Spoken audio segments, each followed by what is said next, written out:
It makes sense in my head, but I just can't put it into words. Naila Farhana, all the fucking time. So in case you hadn't noticed, I did not upload a video last week because I was on vacation. But I used this time to learn and to reflect. Reflect on the future of my channel, reflect on plans for my business, and reflect on my flaws, which is something that I would like to talk to you about today. So I want to share with you one flaw that's been a recurring problem in my life, and I'm really sure that a lot of people are also struggling with the same thing. And that is, I have difficulties articulating my thoughts in a way that others would understand. Or in a more formal term, verbal fluency.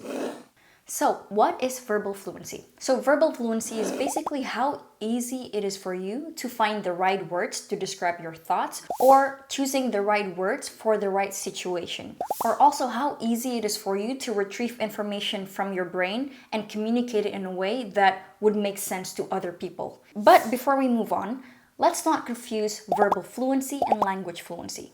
So, since I run a language channel, the most common understanding for fluency is language fluency. Your ability to speak or to write or to read in a foreign language. But fluency could also be described as your ability to express your thoughts into words. So another example to illustrate the differences is that language fluency, you would try to translate your native language to your target language, whereas verbal fluency, you would be trying to translate your thoughts into words. So to avoid confusion, let's refer to the first definition as language fluency and the second one as verbal fluency.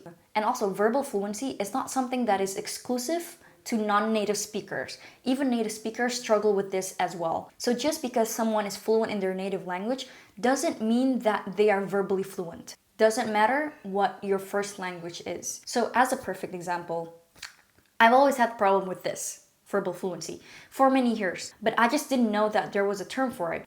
In my head, it's always like, why is it so hard for me to say things? Why is it so hard for people to understand what I'm trying to say? How come the things that I say out loud don't seem to make sense to people?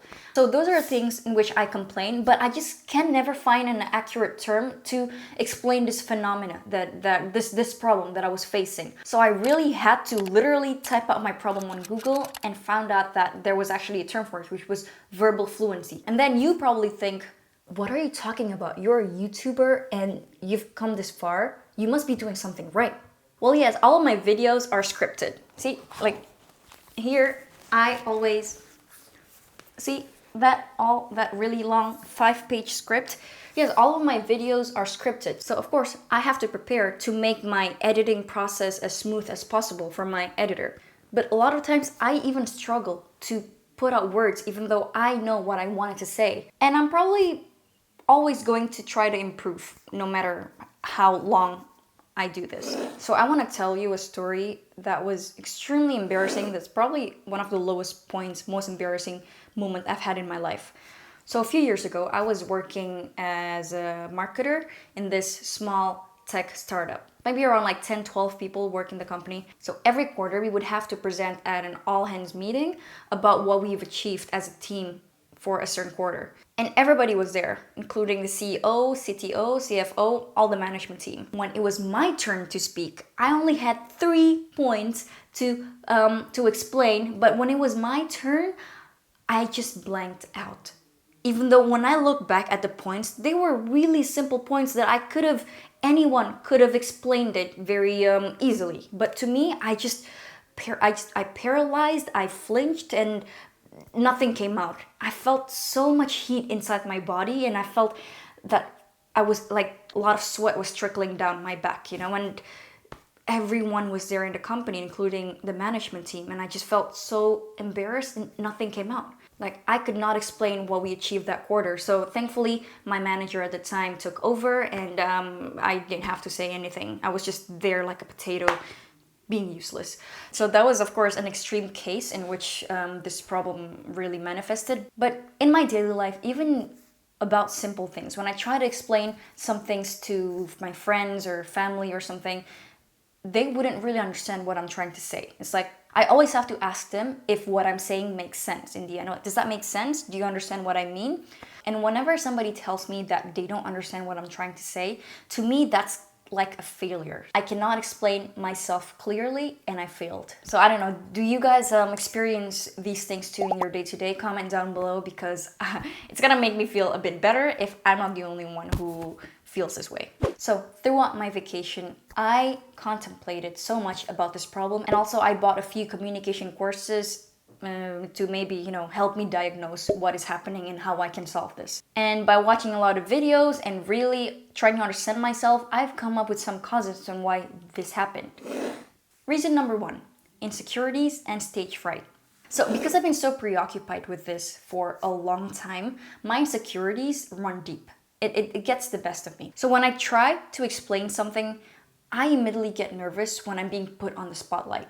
And being nervous really immediately puts these evil thoughts in my head, and that just paralyzes me. Like the stage fright, that feeling when you're on stage and having these thousands of eyes on you. I have that even when I try to speak just with 3-4 people on a casual setting. Sometimes I have that. Will I be able to tell the story in an interesting way?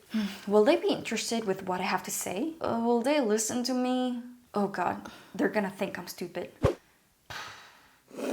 Cause number 2, not having enough knowledge about the topic of discussion.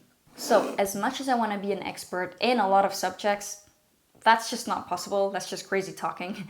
Every areas of life or every subject has their own language, or what we call terminology or jargon. For instance, if you love cooking, or if you're a chef, you probably know a lot of cooking terminology than amateur cookers. Chef, amateur cookers. I don't know if cooker is a word. Okay, let's say you're trying to melt butter to put on steak. That is called basting in cooking. So a noob, like an amateur, would say, I'm putting butter on my steak. Whereas a professional chef would say, I am basting my steak.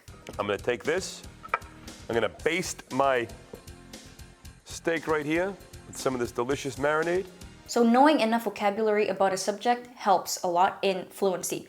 However, that's not the only thing. So not knowing a subject well enough, not doing my background research before I speak, definitely affects my fluency in which I speak about a certain subject, right?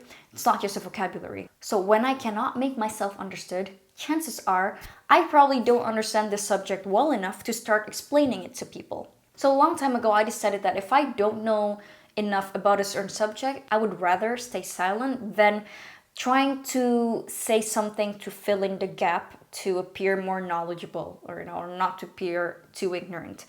However, there's this famous quote that says, wise men talk because they have something to say, fools because they have to say something. Plato.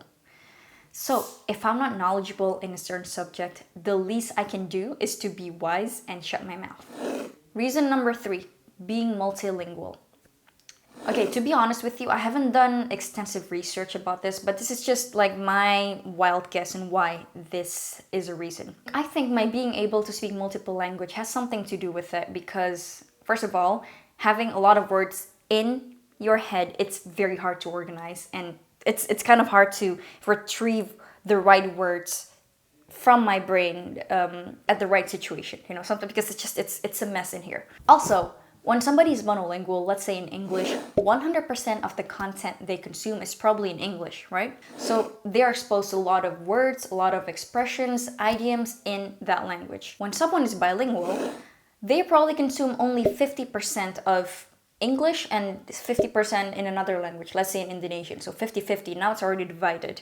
Or it could be 60-40, or it could be 90-10, 70-30, or what have you. With me, at this stage in my life, I probably consume 50% in English, 15% in Dutch, 15% in Portuguese, 10% in French, and 10% in Spanish. So there's quite some division there. So in this way, depending on the content that I consume, I don't get exposed to as many words, as many expressions in English as those people who only consume 100% of their content in English.